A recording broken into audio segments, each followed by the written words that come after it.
Hey everyone, you are listening to the Self-Awareness Journey podcast. This little banter is about a car ride long and features your hosts, JJ Parker and Melissa Albers. JJ owns a tech company and Melissa has been a coach working with influencers for the last 18 years. Melissa, I'm thinking about this idea and I had this question, and I was kind of asking myself this question. And so we should talk about it. My question is, are you seeking truth or are you just validating your beliefs? Oh. Because what frankly, observe in myself a lot of times is when I'm talking to somebody, a lot of times I think I'm actually just trying to validate the things I already think. Yeah. Versus trying to learn or find the truth. Mm-hmm. And I know that sounds like super, shallow of me. No, it doesn't sound that way at all. Like I'm not being logical or something. But I think it's a human tendency to just try to find other people that validate what you already believe. Yes. Yep. Which is how companies are formed, which is how friend groups are formed. Which is how so it's not a crazy thing to do? No, this is a really common thing.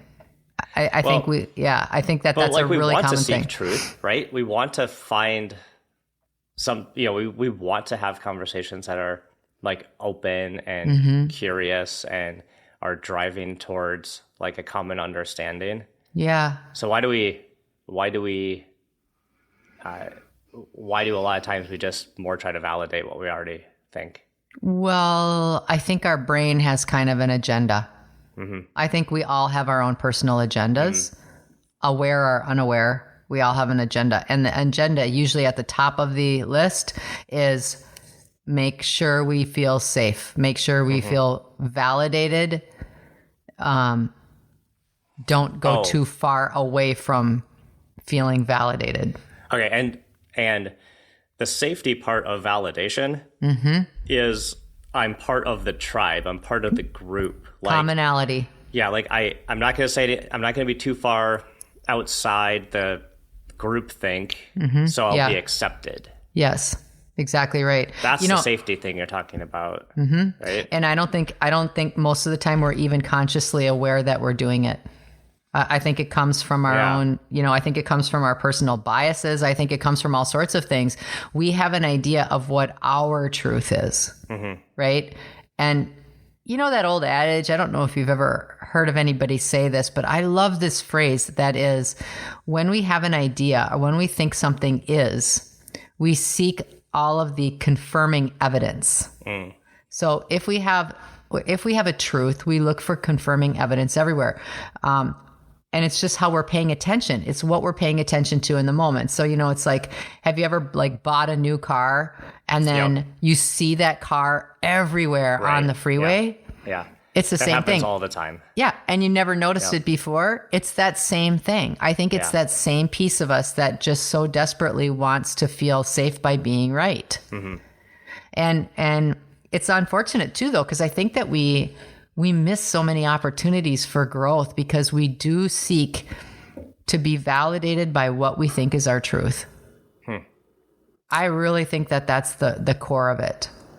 I might be wrong. Well, I was just thinking to things like what we were talking about just fundamentally is I feel like I see this really, you can see this really from the outside easily with teenagers, right? Oh yeah. You ever seen a group of teenagers that are walking together and they're literally all dressed the same and they all talk the same? Yes. Oh, there's 5 of the same person. Yes. But what they're trying to do is they're trying to seek safety by all kind of thinking, dressing, talking all the same. Yes, it's so important, especially in younger ages. It's so important to have that binding group. Yeah. And so maybe as we mature, we maybe like to tell ourselves that no, we not, I don't act like that. I'm an independent person. Yeah. Right. Don't need to necessarily be part of these cliques. Like I don't have to click so hard with a bunch of people. Yeah. But maybe what we do is we just get better at masking it. I think we all have ideas of what truth is. And it's really funny. I do a lot of like team events, and I was doing for the John Maxwell Company, I was doing a public workshop. So it was all different companies everywhere. And we, as an exercise, put the word truth. What does truth mean? And we asked everybody at each table. So I think in that event, there were probably about 250 people. Okay. It's tables of 8 or 10. I can't remember how we had them organized that day. But anyway, so we said, put truth up. And then we said, every person has to choose 5 words that they think truth means. And then they did. And then the next part of it was, now you have to guess how many of your words matched at the table. Okay, this was fascinating. So, hold on. What's like? Let's see. What are some? I'm just trying to think of like some examples. What does truth mean? Yep. Right. So you're saying like there's lots of different answers. Yeah. Just you use 5 words to describe what you think truth means. Okay. So like just what's one of them? Now you're putting me on the spot. Well, I would say like truth is like an honorable trait. Like if you're truthful. Right? Okay. To me, it's like clarity. Like you're trying to seek clarity. Okay. Yeah. Okay. The 2 words that came to my mind right off the bat were honest and real. So okay. So now, even in this little tiny experiment of this discussion, how many tables? Let's say that there were 15 tables. I can't remember, but I'm guessing it was around 15. Let's say there were 15 tables. How many tables do you think had 3 or more words that matched? Well, given our micro experiment, probably not many. 0. 0? 0. Wow. Yeah. So that means everybody's truth understanding, everyone's truth about the word truth is different. Right. So it's so fundamental. Isn't that interesting though? So coming back to your original question, because I don't want us to lose that. You said when you're seeking truth, are you seeking truth, or are you seeking to be validated for what you thought was true? You asked, that's not exactly how you worded it, but that's something like that. Okay. Even in how we ask questions, especially leaders, in my coaching conversations, it happens so often. It seems to be whenever you have your own agenda, which we all have an agenda, whether we're aware or not. Agenda doesn't mean bad, by the way. Agenda just means you have some idea of what needs to happen. You have a picture of what your agenda, what your truth is. It's very common when you're in a leadership perspective to feel obligated and to feel driven to create that reality for everyone else, even if it's not right. But in your mind, it is. In your mind, it is your truth. In your mind, it is the right thing. And so even how you bring people in to have conversation with you is different, because you ask questions more in a leading way as opposed to objective, open ways. Yeah, that's what I was gonna say. Like, it's really easy to ask leading questions where it's nearly impossible to answer anything contrary to what you just asked. Exactly. Or people that are trying to work on this might even ask a rather open-ended question and then finish it with, "And don't you agree?"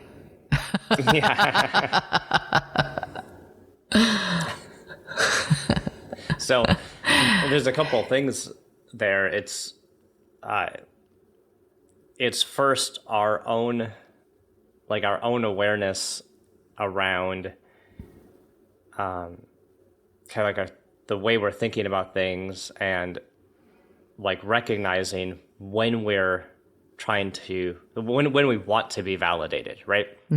Like, Yep, that's a huge part of it. like there could be times where you're feeling uncomfortable, and the way back to feeling comfortable is being validated. Yes. Right? Yeah. In my experience, it'd be like, well, I'm out here on the edge, right? And the things I'm thinking are not the common group think, and I'm feeling uncomfortable, but I think this is where we need to go. Right? I think I need to, again, from like a leadership perspective, Yeah. I think I need to lead the group down, into the scary part of the forest over here, because I know that's the way to success. So this is where I think we'll be more successful. But it's scary going that way for a little while. Yeah. Yeah. So I will want to find people who want to go on that adventure with me. Yeah. Right? Yep. I'll try to validate that. Or what would happen more often is that would be too scary to put those crazy ideas out there, and then I just go back to status quo. Do you know what I think another reason is that we haven't mentioned yet? As we're talking about why we do this, I think another reason is our own comfort with ambiguity. Our own confidence and comfort with not having absolutes. Most people are not in a place. They might think they are, and they may situationally be open to ambiguity, but lots of times people don't like that at all. They want absolutes, even if it's not an absolute they like. Yeah. No, you're right.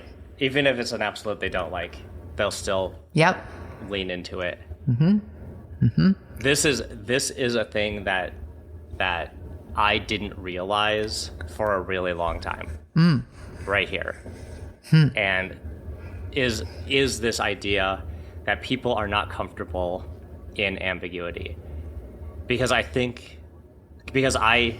am. Like, I really don't mind not knowing all the answers, being lost in the woods.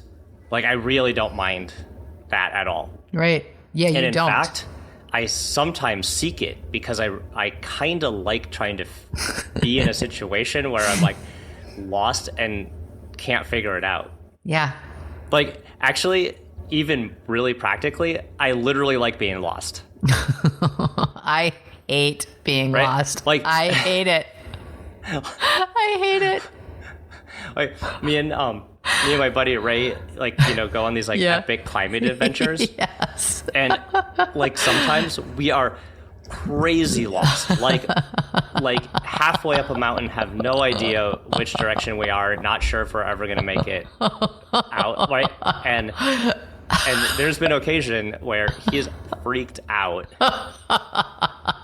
And I'm like, I don't know, this is okay, whatever. Maybe we'll sleep up here, right? No, that's a terrible idea.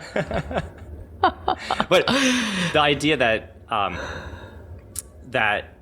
in a case where you're lost, things are you don't know enough facts to make decisions, right? And in business, this happens all the time. Yeah. And yeah. I feel like as in a lot of positions, especially leadership positions, you have to make decisions on fragments of information. Right. But it can be even deeper than that. It can even be in the ambiguity of a relationship on a leadership team or a relationship in your personal life. Not exactly sure if that person is completely aligned with you in all the things that you think are important. Yeah. So in a situation where things are not super clear, what do we start doing? Yeah, we start asking questions, don't we? Yep. And the nature of those questions are constricting. Yeah. Or leading. Leading. At bare minimum, leading. On a worst case scenario, constricting, because you just need something to be absolute because you're so uncomfortable. You know, you see it in couples a lot. You see it in couplehood a lot, where there is one that is much more particular and specific, and then the other one is a lot more laid back, and it causes a huge amount of discord when the laid back one doesn't take a stand in the same manner that the real specific one would. Like, it happens in so many situations. Oh, what an interesting scenario. I wonder if that's happening in my relationship right now. But I was talking to our mentor yesterday, and it was hilarious because he was like, well, now listen, this has to be her idea. It can't be my idea, because otherwise it's not going to go over as well. And he wasn't even saying it with like negative energy. It was like just fact. Yeah. I would say for me, I get, I will like, Amber will say a lot like, why? I just need you to have an opinion. Right? Oh, yeah. Right? But I don't care. We just do this or that. It's like, I'll just go with any flow there is. Right. Huh. But you're right. Lots of people would just prefer just pick one. It almost doesn't matter. Just pick one. Yeah. Right. Yep. But again, if you're seeking to feel safe, your truth has to look a certain way for you, mm-hmm. and you will behave in a way to get that truth there so that you feel safe. Mm-hmm. It's so interesting how human beings think about things and then how they respond. And again, most of the time we're not even aware that we're doing that. It's so habitual from younger days that even as our relationships morph, whether they're our spousal or our love relationships or our friendships, or if we've worked with a leadership team that we've had for years and years, or we've worked with a peer group team at work, we do evolve. We do change, and we don't need the same level of black and white core things as we develop. We are able to let loose some of that. But the habit of going to that knee-jerk, oh no, I need it to look a certain way. I need to make sure everybody is on the same page with me about this. That just runs really deep. Habitual. Yeah. It's just habitual. So what, just more tactically, let's just get down to some tactics. Yeah, let's do it. How can we ask better questions, right? If we really do want to get to someone's true feelings, true opinion, we want to make sure that they're just, we want to make sure we're not pushing our agenda, and we're staying really open to hearing what another person has to say. Yeah. How do we phrase questions, or how do we enter conversations to open up that space for the truth, instead of us just trying to validate our own beliefs? We're so opposite, you and I. I think it'd be really interesting if we both answered that question, because I bet we wouldn't say the same thing. Do you want to go first, or do you want to go second? I'll go second. Okay. For me, you said, how can we change the nature of our questions, or something? You asked like that. Okay. What I have really worked on doing is, I notice that when somebody says something, I have an immediate response. It is I can't even explain it, millisecond response. And in my earlier days, I would want to have that response starting before the other person was even done talking. It's like I was so ready I was listening only long enough to have what I was going to say back and get it back to the rails, or get it back to the comfort zone, or whatever. Mm-hmm. So the thing that I have specifically done is to become a better active listener. So that's one thing that I've done, is to be a really good listener, because if you're a good active listener, it's so informative of how the other person is feeling, not just what they're saying. Mm-hmm. But if you're watching their body language, and you're listening to their tone, and you're being more aware that they have an equal playing field as you, listening better is super helpful. And the other tactic that I've really used a lot is to reframe what I've just heard so that I understand it. So let me just make sure I understand. So are you saying this? Mm-hmm. So that I give myself that time to respond, and I also give that person the validation of hearing what they're saying. And a lot of times I have been able to shift quite easily by doing that. I've been shocked how much those two things have really helped over the years. Really, truly made a huge impact for me. Yeah. And for you as a more extroverted thinker, like you will talk to think. And so you put in some time in there, just like you pausing your talk to think helps the other person, right? And I've given this acronym before, but anybody that has trouble doing that, use the WAIT acronym in all caps, WAIT, standing for Why Am I Talking? I'm going to put that on a t-shirt. A t-shirt that I wear that says, hey, you should wait.